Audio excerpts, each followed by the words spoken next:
February 1944. The North Atlantic.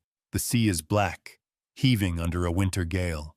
Beneath the waves, 40 meters down, the steel hull of a German U-boat creaks under pressure.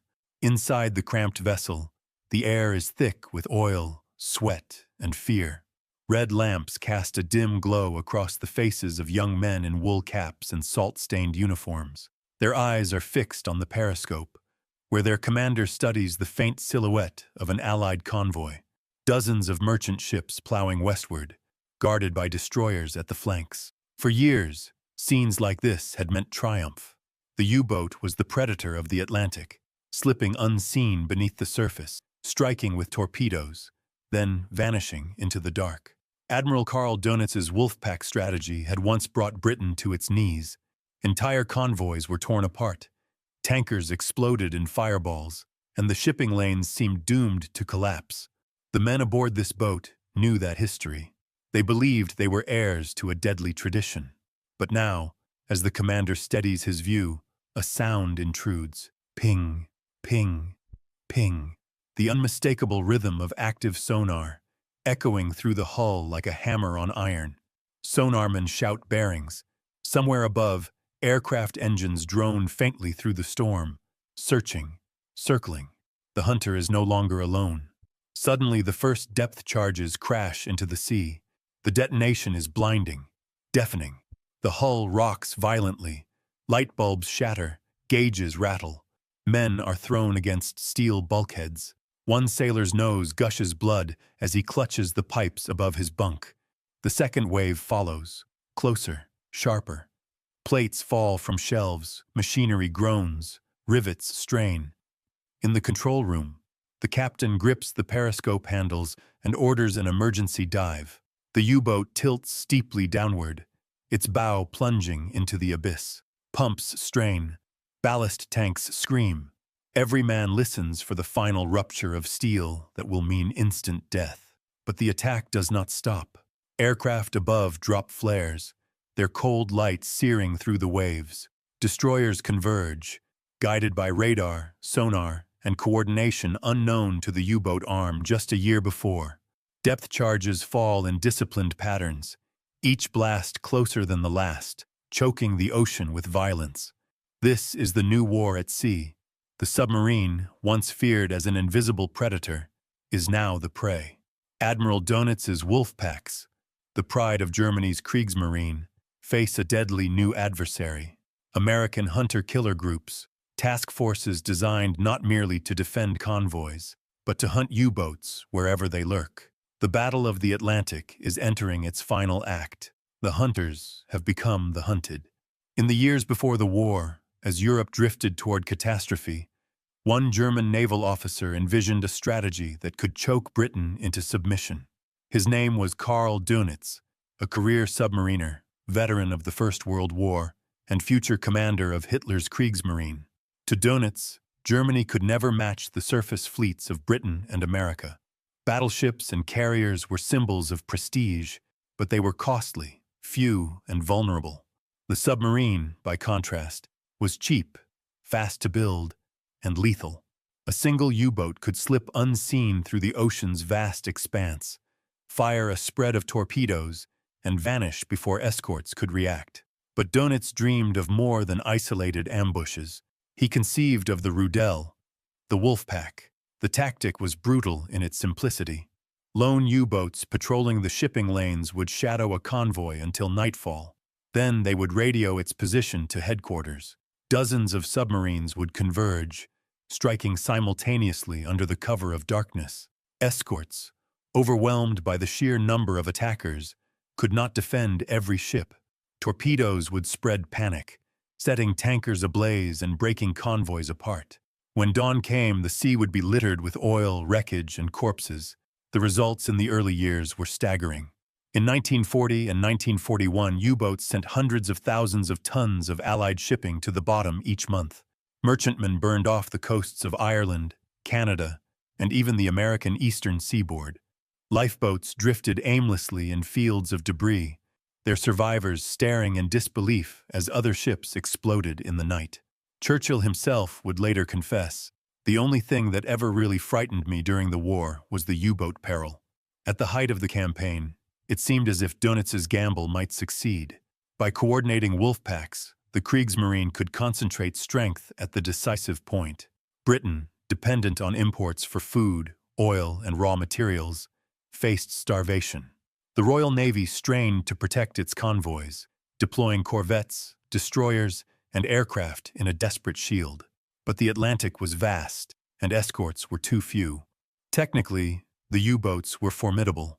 The Type 7, sleek and deadly, formed the backbone of the fleet, armed with 4 forward torpedo tubes, 1 aft, and capable of diving to 200 meters. Its larger cousin, the Type 9, ranged even farther, prowling as far as the Caribbean and African coast. Crews were trained to strike hard and fast, firing spreads of torpedoes before diving deep to escape. Yet life aboard was brutal. Men shared bunks in shifts, lived on tinned food and stale bread, and endured stifling air thick with diesel fumes. They fought in silence, without the glory of surface fleets, but with the grim pride of hunters. In Berlin, Dönitz promised them victory. In the field, their commanders measured success in the number of ships sunk, not the lives risked. For a time, it worked. Britain bled, and American supplies struggled to cross the ocean. The Wolfpacks had become a symbol of German power, a dagger held at the throat of the Allies. But as 1943 gave way to 1944, the tide was shifting. The hunters' advantage was slipping away. The wolves of the Atlantic were about to face their most dangerous prey yet. By late 1942, the Atlantic was bleeding. German U-boats were sinking merchantmen faster than Allied shipyards could replace them. Convoys, even with escorts, were still vulnerable. The Allies had radar, depth charges, and aircraft, but the enemy remained elusive. Each time a convoy reached port safely, another vanished in flames and wreckage. The balance could not hold. In Washington, Admiral Ernest King, Commander-in-Chief of the U.S. Navy, demanded a bolder response. Convoys were not enough. To defeat the Wolfpacks, the Allies had to go hunting. What emerged was a revolutionary idea: the hunter-killer group. Instead of merely shielding convoys, these new task forces would roam the Atlantic independently, seeking out submarines and destroying them before they could strike. At their heart stood the escort carrier, small, relatively slow jeep carriers that could nonetheless launch a lethal punch. The CVE-class carriers like the USS Bogue and USS Card carried squadrons of Grumman TBF Avengers and F-4F Wildcats. These planes were not glamorous like the sleek fighters of the Pacific, but they were deadly tools for the job. Avengers dropped sonar buoys and depth charges, swooping low to spot periscopes or oil slicks. Wildcats strafed surfaced U-boats with machine guns, forcing them to dive. Above all, aircraft extended the hunters' reach. A U-boat, once invisible beyond the horizon, could now be shadowed from the sky for hours.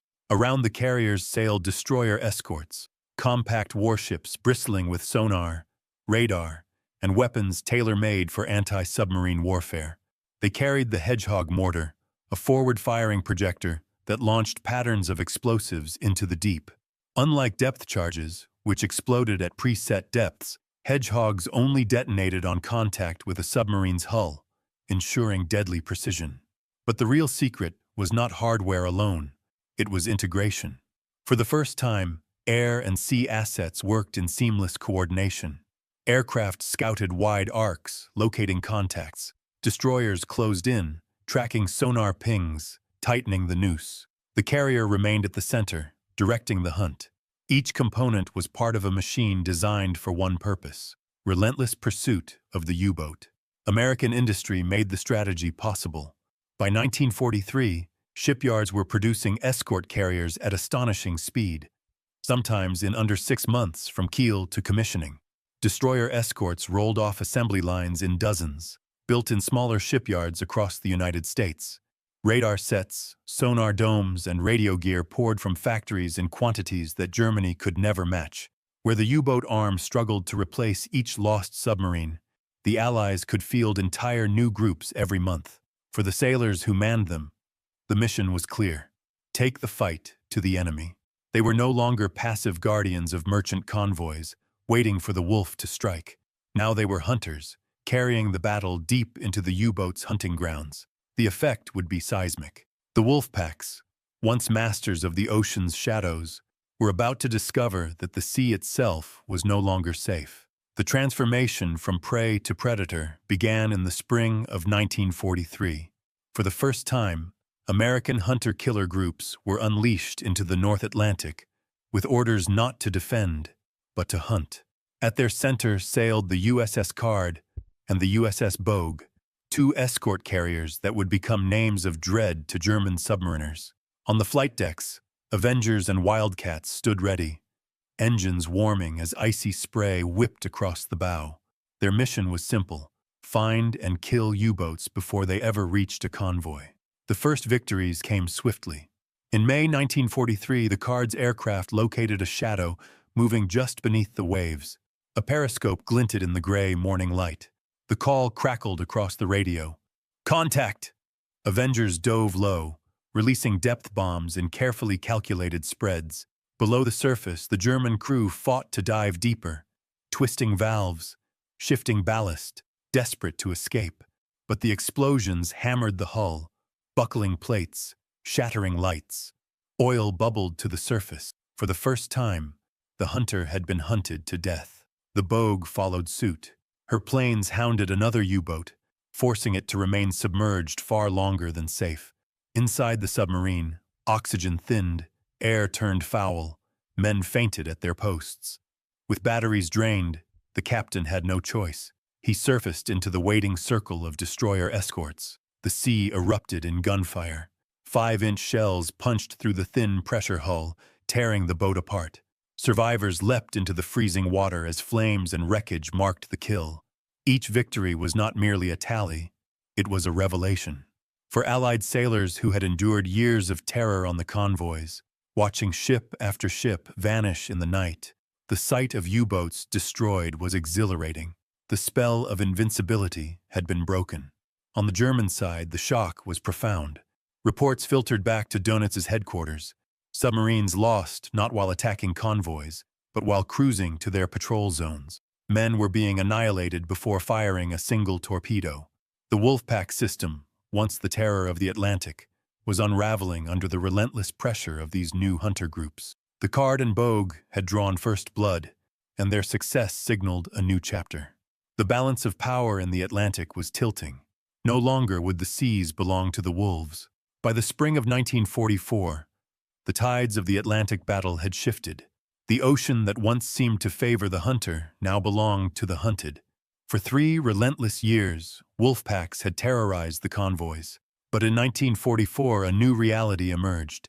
Allied codebreakers at Bletchley Park had penetrated the German enigma once more, allowing convoys to be rerouted and Wolfpacks intercepted before they could strike. Each intercepted signal gave the Allies precious hours to position their new hunter-killer groups. The result was devastating. In March, the USS Block Island and her escorts prowled the central Atlantic. Aircraft circled like hawks, their radars probing the darkness. A sonar contact was made, faint, then stronger. Destroyer escorts tightened formation, dropping patterns of depth charges. The explosions thudded across the sea, and minutes later, oil slicks surfaced. A U-boat had been annihilated before it ever launched its attack. This was not an isolated incident. Patrol after patrol ended with multiple U-boats destroyed. The once dreaded Wolfpack tactic was crumbling. When groups of submarines tried to mass against a convoy, Allied hunter-killer groups simply descended on them, guided by ultra-intelligence and radar sweeps. One after another, U-boats vanished in geysers of water and flame. For the German crews, the effect was catastrophic. Patrols that had once carried expectation of victory now began with dread. Submariners boarded their vessels knowing that few would return. In 1944 alone, nearly 250 U-boats were lost, an attrition rate impossible to sustain. Inside the submarines, morale collapsed. Survivors recalled nights of endless depth charging, the boat trembling as if gripped by giants, rivets popping, lights shattered. Men lived in perpetual fear that the next blast would rupture the hull and drag them into a steel coffin at the bottom of the sea. Commanders wrote in their war diaries of despair, noting that the Atlantic has become a graveyard. Meanwhile, Allied sailors began to feel a confidence they had never known. Merchant captains wrote home describing calmer voyages, fewer torpedo trails at night, fewer sudden eruptions of fire. Escort crews, once reactive and desperate, now prowled with determination. They were no longer sheep shielding a flock. They were wolves in their own right. The timing was crucial. As spring turned to summer, the Allies prepared for the largest amphibious operation in history, the Normandy landings. Supplies, tanks, fuel, and men had to cross the Atlantic in staggering quantities. Without the victory over the Wolfpacks, such an undertaking would have been impossible. By the eve of D-Day, the Battle of the Atlantic had decisively turned. The Wolfpacks were no longer a mortal threat. Dönitz's dream of strangling Britain was over. The hunter-killer groups had not only broken the back of the U-boat arm, they had opened the way for, behind every statistic of ships sunk or submarines destroyed, lay the flesh and blood of men who lived, and often died, in the Atlantic's unforgiving waters. Their voices, carried in letters, diaries, and memories, give the battle its human weight. On a German U-boat in 1944, 23-year-old seaman Hans Becker wrote a letter to his fiancée in Hamburg. "We are hunting again," he penned, "but the ocean grows smaller each day. They always find us now. I dream of air raids above, explosions below, and no escape." Weeks later, Becker's boat was listed as missing, one of dozens lost that spring. His fiancée never received another letter. For the men inside these steel coffins, the terror was constant. Survivors described the metallic hammer of sonar pings echoing through the hull, followed by the gut-wrenching countdown before the depth charges exploded. Air filled with choking fumes, lights shattered, bulkheads groaned as though about to split apart. One sailor remembered whispering prayers into his hands, while the captain ordered silent running, every man frozen in absolute stillness, waiting to learn whether they would live another minute. On the Allied side, the fear was just as sharp, but mingled with determination. Lieutenant Commander Howard W. Gilmore, captain of a destroyer escort, recalled sleepless nights standing at sonar screens, straining for the faintest echo. When the signal came, he ordered his ship into attack runs again and again, until contact was lost. In his memoir, he admitted, "We knew the sea could swallow us, but to yield meant convoys burning behind us. We pressed every attack." Not all stories ended in despair. Some became legends of heroism. One destroyer escort commander, his ship battered and engines failing, refused to break off an engagement. His vessel limped in close range of a surfacing U-boat, trading fire at point-blank distance. Despite casualties, his crew rammed the submarine, sinking it in a storm of flame and wreckage. For his courage, he was awarded the Medal of Honor. Ordinary sailors also carried memories etched into them forever. Merchant seamen who once feared every nightfall now wrote of calmer voyages, describing the relief of seeing escort carriers overhead, circling protectively. "For the first time," one merchantman recalled, "I slept a full night without waking to alarms." The Battle of the Atlantic was fought with machines, sonar, torpedoes, mortars, but endured by men.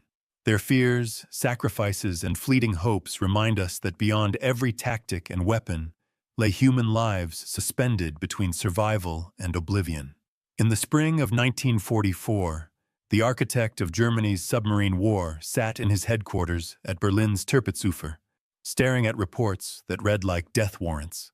Admiral Karl Dönitz, once hailed as the master of the Atlantic, now presided over catastrophe. For years, Dönitz had believed in his Wolfpacks with near religious conviction. He had risen from humble beginnings as a U-boat commander in the First World War, where he experienced both triumph and capture. Out of that crucible, he forged an unshakable faith in the submarine as the weapon that could strangle Britain into submission. As commander of the Kriegsmarine's U-boat arm, he had seen his dream nearly realized. In 1942, the happy time, U-boats prowled with impunity, torpedoes sending Allied shipping to the bottom in staggering numbers. He envisioned victory through attrition, sink 10 million tons of shipping a year, and Britain would starve. But now, 2 years later, the reports on his desk told a different story. In March alone, over 30 U-boats had been destroyed. By summer, hundreds more would follow. Loss rates reached nearly 30% per patrol, a hemorrhage Germany's shipyards could not replace. Dönitz's fury was palpable. He scribbled in his diary, "The enemy's air-sea combination has completely robbed us of our operational freedom." The new American hunter-killer groups were everywhere. U-boats were being attacked not only near convoys, but in mid-ocean, in transit zones, even while leaving their bases in the Bay of Biscay. Allied aircraft patrolled relentlessly, equipped with radar that could spot a submarine's conning tower at night, and homing torpedoes that chased targets underwater. Crews felt hunted from the moment they left port. Dönitz attempted countermeasures. He ordered the installation of the schnorkel, a breathing tube that allowed submarines to run their diesel engines while submerged, reducing the risk of detection. But the snorkel was unreliable, often leaking or breaking in rough seas. It kept boats alive, but it did not restore initiative.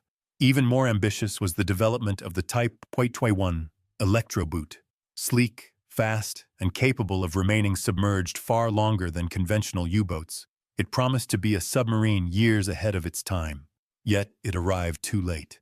Allied bombers devastated German shipyards, production faltered, and the first boats did not enter service until 1945, when the war was already lost. For Dönitz, the emotional toll was crushing. He visited bases at Lorient and Saint-Nazaire, watching as crews prepared for patrols with grim resignation. Young men saluted, boarding vessels that many would never leave. In Berlin, Hitler pressed for continued attacks, but even the Führer's rhetoric could not disguise the reality. The Wolfpacks were dying faster than they could be born. German families felt the blow. Mothers and wives in Hamburg, Bremen, and Kiel received terse telegrams. "Your son has fallen for Führer and fatherland." Cemeteries filled with sailors scarcely 20 years old. Dönitz had once been convinced that his submariners would bring Britain to her knees. Now he commanded them into an ocean where death waited at every horizon. His gamble had failed, and the hunter's dream had become a nightmare. By 1944, the Battle of the Atlantic had ceased to be a desperate duel of survival. It had become a rout. The victory of the hunter-killer groups did not merely blunt Germany's submarine campaign. It transformed the strategic balance of the war. For the Allies, secure sea lanes were life itself. Britain was an island nation, dependent on overseas supplies of food, oil, and raw materials. Every tank that rolled ashore in Normandy, every bomber built in American factories, every ration of bread on a London table relied on ships crossing the Atlantic. In the early years of the war, Dönitz's Wolfpacks had driven that lifeline to the brink of collapse. But by 1944, thanks to hunter-killer patrols, that lifeline flowed more freely than at any time since the war began. Convoy losses plummeted. In 1942, more than 8 million tons of Allied shipping had been sunk. By late 1944, that figure fell to less than 1 million tons for the entire year. For every ship lost, dozens reached their destinations safely, escorted by aircraft circling above and destroyers prowling alongside. The Wolfpack strategy, once so terrifying, was now a spent force. The effects rippled far beyond the merchant fleets. With the Atlantic secured, Allied planners could begin moving mountains of men and material across the ocean without fear of annihilation. Between January and June of 1944, more than 1.5 million American troops crossed to Britain, along with nearly 4 million tons of supplies, tanks, artillery, jeeps, ammunition, fuel, an armada of steel and flesh that would soon storm the beaches of Normandy. Without control of the Atlantic, such a concentration would have been impossible. For Germany, the collapse of the U-boat campaign was nothing less than a disaster. Submarines had been the Kriegsmarine's only weapon capable of striking directly at Britain's survival. Now, stripped of their power, they were little more than expendable coffins. The resources invested in U-boat construction and training, tens of thousands of men, hundreds of millions of Reichsmarks, had yielded diminishing returns. The Reich's industrial might, already stretched thin, had been squandered in a battle it could no longer win. The psychological impact was equally profound. For Allied sailors, the terror that had haunted the convoys for years began to fade. Confidence surged. Morale lifted. Men who had once feared the sudden trail of torpedoes at night now sailed with aircraft carriers at their backs and destroyers at their sides. For German crews, the opposite was true. Patrols became suicide missions. Letters home dripped with fatalism. "We no longer fight for victory," one officer confided, "only for survival." By the autumn of 1944, the outcome was beyond doubt. The Atlantic, once the hunting ground of Wolfpacks, had become an Allied highway. On that highway would ride the armies that liberated France, crushed the Reich, and brought Nazi Germany to ruin. The turning of the tide at sea was not just a naval victory. It was the very foundation upon which victory in Europe was built. By the final months of 1944, the once proud U-boat arm was a shadow of its former self. Patrols that once numbered in the dozens now limped into the Atlantic in 2s and 3s. Few returned. Entire flotillas were annihilated. Germany's Wolfpack strategy, the weapon that had nearly starved Britain into submission, had been broken beyond repair. The hunter-killer groups continued their work into 1945 with relentless efficiency. Escort carriers and their destroyer screens fanned across the ocean, sweeping sea lanes clean. Aircraft patrolled the Bay of Biscay, bombing U-boats as they left their pens, while destroyer escorts hunted stragglers in mid-ocean. The sea, once Germany's great battlefield, had become a gauntlet of death. When Germany surrendered in May 1945, the statistics were stark. Of the nearly 40,000 men who served aboard U-boats, more than 28,000 were dead, a casualty rate of over 70%, the highest of any branch of the German armed forces. For every 10 submariners who set out, barely 3 returned. Dönitz's great gamble had become the graveyard of a generation. Yet the legacy of the struggle did not end with the Reich's defeat. The hunter-killer group had pioneered a new doctrine of warfare, one that would shape navies for decades to come. The lessons of escort carriers, integrated air-sea operations, and advanced sonar became the foundation of modern anti-submarine warfare. During the Cold War, when NATO faced the vast submarine fleet of the Soviet Union, it was the hunter-killer model, now with nuclear submarines, carrier groups, and long-range patrol aircraft, that carried forward the torch. Even in the 21st century, the echoes remain. Modern destroyers equipped with towed array sonar, carrier-based aircraft with depth charges and torpedoes, and nuclear attack submarines all trace their lineage to the innovations of 1943 to 44. The principle is the same. Control the sea by denying the enemy the depths. For the families of those who served, however, the legacy was more personal. In Germany, widows and mothers mourned sons who never returned. In Allied nations, sailors remembered comrades lost in black seas and freezing lifeboats. The battle was won, but at a terrible cost. The Wolfpacks were gone, but the hunter-killer groups had left behind not only victory, they had written the blueprint for the future of naval war. The Battle of the Atlantic was not won in a single clash, nor lost in one desperate patrol. It was a grinding struggle of years, of innovation pitted against innovation, of courage tested against fear. At its heart, it revealed one of the war's most enduring truths, that technology, when joined with determination and sacrifice, can alter the course of history. For the German submariners, the Wolfpack had symbolized audacity, a handful of steel predators striking at empires. Their courage was undeniable. Men entered the ocean's abyss knowing that most would never return, yet they sailed still. In their silence, in their endurance, they became part of a tradition that began as hunter and ended as prey. For the Allies, the hunter-killer groups represented something larger than tactics. They were the embodiment of industrial might harnessed to strategy, the marriage of science and production, of radar, sonar, and escort carriers built in quantities the enemy could not match. They showed that a democracy, when threatened, could summon vast resources, not merely to endure, but to overwhelm. Yet the machines alone did not win the battle. Victory depended on the men who fought within them. The destroyer crews straining over sonar screens, the carrier pilots flying through storms to drop depth charges, the merchant sailors who braved the Atlantic night after night. Their resolve gave meaning to the steel. By 1945, the hunter and the hunted had changed places. Dönitz's Wolfpacks, once a dagger at Britain's throat, had been broken. The oceans were no longer ruled by stealth, but by vigilance. The outcome of the Atlantic struggle ensured that the armies of freedom could cross the sea and bring the war to Germany's heart. The story of the hunter-killer groups is more than a tale of weapons. It is a reminder. Wars are not decided by courage alone, nor by machines alone, but by the relentless union of both. In the North Atlantic, amidst storms, fire, and steel, that union prevailed, and the course of the Second World War was forever changed.